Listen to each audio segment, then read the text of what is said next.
disampaikan oleh Ibu Alai terkait COVID-19, kemudian vaksinasi dan kaitannya dengan masyarakat, dan sudah barang tentu salah satu masyarakat yang terimbas dengan masalah ini adalah masyarakat di dunia pendidikan. Ekonomi sudah barang tentu, tapi di dunia pendidikan kita sudah merasakan sendiri selama 1 tahun aktivitas pendidikan, sekolah, kuliah mulai ditiadakan dalam artian berubah menjadi online. Nah, inilah yang akan kita bahas berikutnya di sesi yang terakhir yang akan disampaikan oleh beliau Bapak Dr. Kiai Haji Ahmad Sunhaji MPDI. Beliau akan menyampaikan vaksinasi atau tantangan dunia pendidikan di era pandemi COVID dan strategi edukasi terkait vaksinasi COVID-19 ke masyarakat. Sebelum beliau menyampaikan, saya akan membacakan daftar riwayat hidup beliau. Beliau lahir di Demak 9 Juni 1973.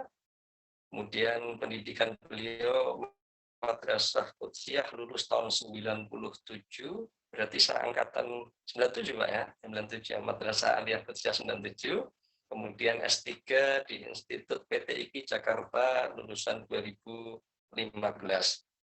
Sekarang beliau aktif kebanyakan yang tertulis di sini di dunia pendidikan. Yang pertama, beliau Kaprodi, Kepala Prodi Magister Manajemen Pendidikan Islam Pasca Sarjana PT IKI Jakarta. Kemudian Ketua Sekolah Tinggi Agama Islam Fathahillah Serpong, Tangerang Selatan, Banten. Sekjen Asosiasi Perguruan Tinggi Keagamaan Islam Swasta DKI Jakarta, Banten. Dan Sekjen Asosiasi Dosen Pendidikan Islam Asia Tenggara. Itu diantara aktivitas beliau saat sekarang ini, dan beliau juga Ketua IKAK, Ikatan Alumni Madrasah Qudsiyah Jabodetabek, dan juga Ketua IKA, Ikatan Alumni Pondok Pesantren Jagalan Kiai Haji Ma'ruf Irsyad. Waktu dan tempat kami persilahkan kepada Bapak Dr. Kiai Haji Ahmad Sunhaji, MPD. Tafadhol.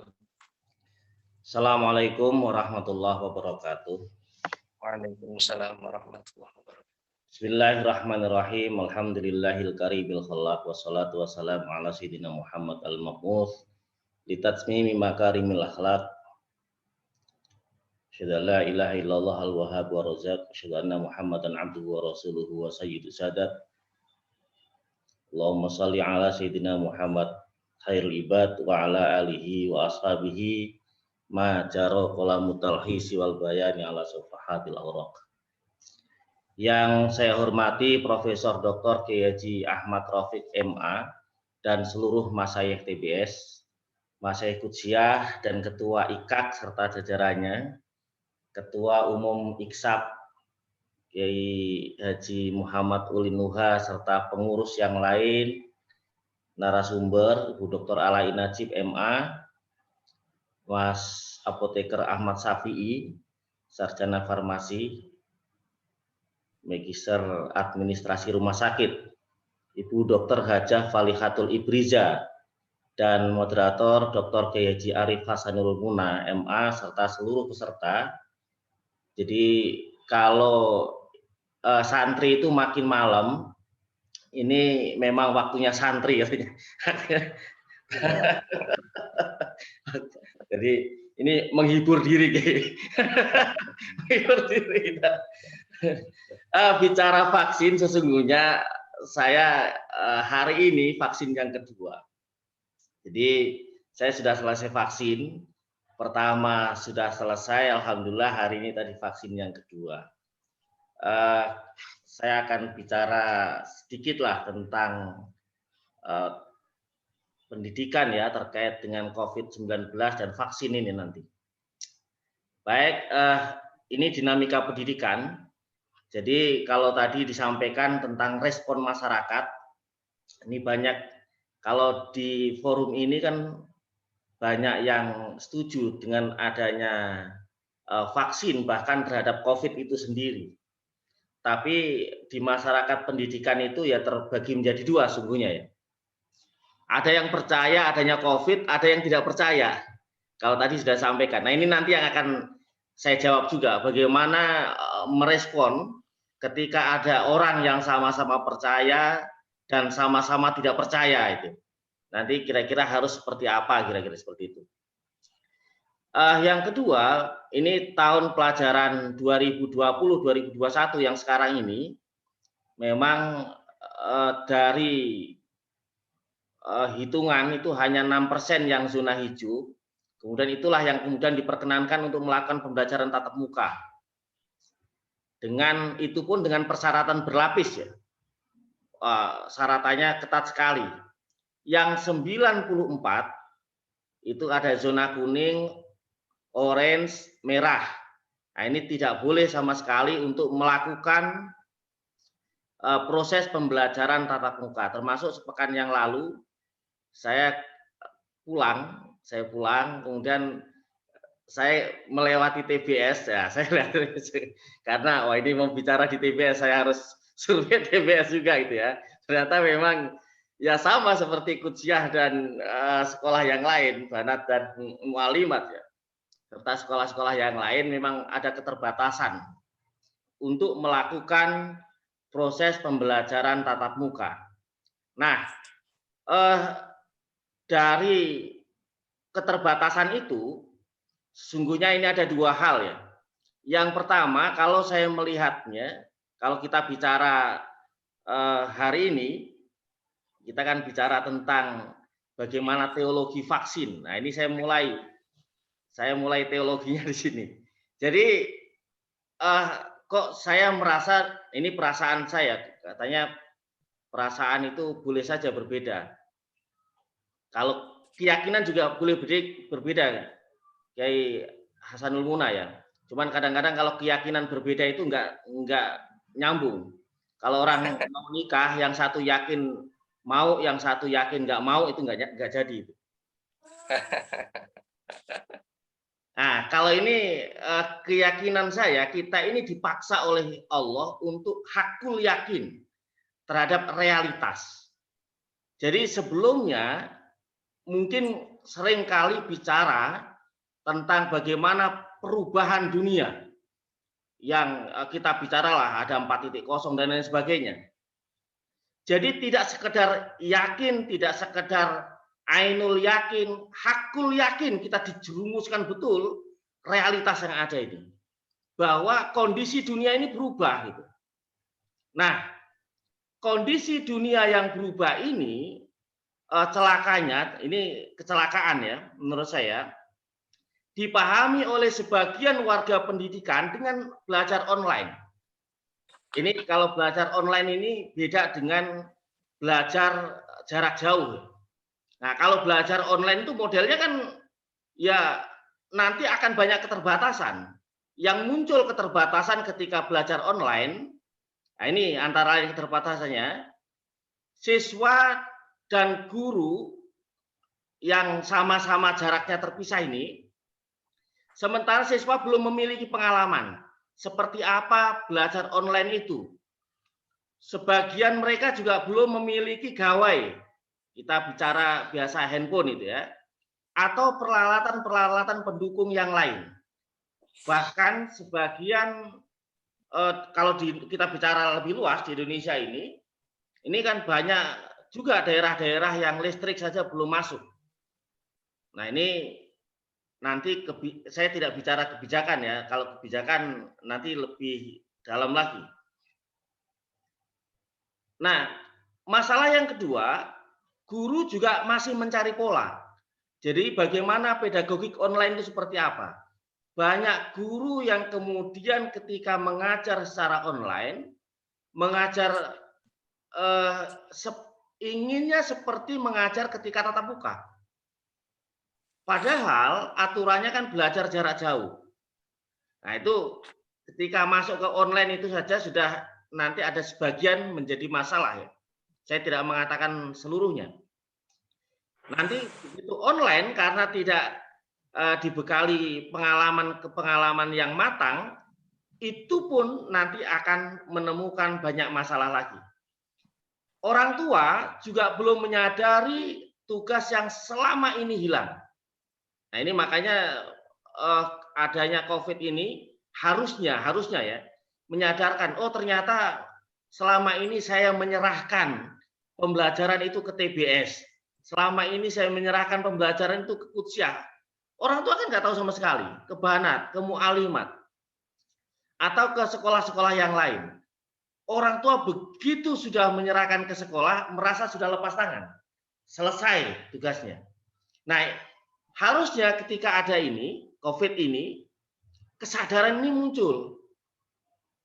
Yang kedua, kesadaran bahwa orang tua ini memiliki kekurangan ketika mengajar, itu juga harusnya muncul. Yang muncul kan nggak begitu sekarang. Mereka merasa tidak bisa mengajar, akhirnya uring-uringan. Nah, itu. Dan beban-beban yang lain ya.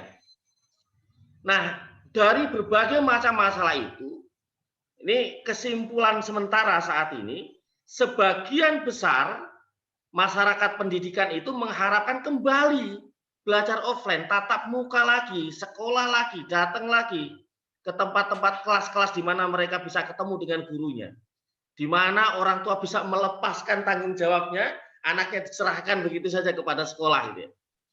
Tapi sebagian yang lain, anak-anak yang sudah merasa nyaman, apalagi sudah bisa belajar dengan tidur-tiduran dan lain sebagainya, enakan online lah itu. Jadi ini apa ya, masyarakat pendidikan ini memang banyak problem ya menurut pengamatan saya, dan ada penelitian lah ya yang kemudian mengarah ke sana.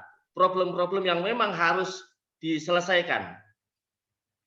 Nah, karena keinginan offline itu, maka datangnya vaksin untuk warga sekolah ini harusnya adalah informasi yang membahagiakan, harusnya ya. Dan itu memang didukung oleh rencana pemerintah, di mana pembelajaran secara offline tahun pelajaran 2021-2022 itu akan diperkenankan. Tentunya dengan tahapan-tahapan, dengan syarat-syarat yang memang sudah direncanakan sedemikian rupa ya. Antara lain syaratnya adalah guru, dosen, tenaga pengajar termasuk bagian yang menjadi prioritas untuk memperoleh vaksin. Makanya kalau tadi disampaikan oleh Prof. Rafiq atau tadi Ibu Alai juga menyampaikan ya, bagaimana nanti ini warga TBS, Kutsiah, Mu'alimat, Banat itu, ini harusnya kalau menurut aturan itu adalah bagian yang memang menjadi prioritas untuk memperoleh vaksin. Nah, karena apa? Karena tadi dipersiapkan untuk masuk pembelajaran secara offline. Nah, sementara vaksin ini menjadi bagian yang harus dipenuhi.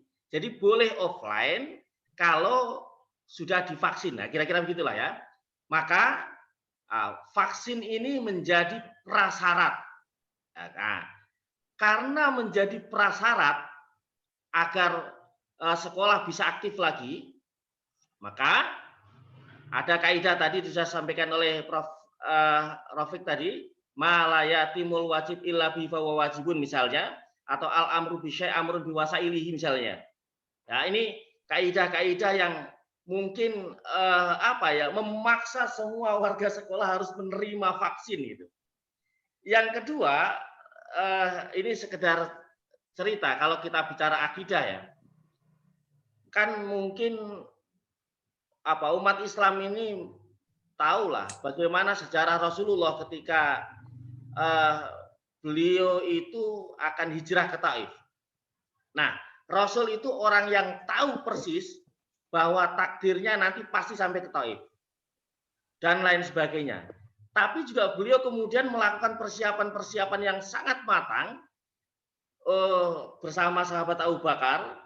Bahkan pada saat itu kemudian ada misalnya Abdullah bin Abu Bakar juga ikut berperan, Asma binti Abu Bakar juga ikut berperan, termasuk Amir bin Fuhairah ini kan budak yang dimerdekakan oleh sahabat Abu Bakar, ikut berperan.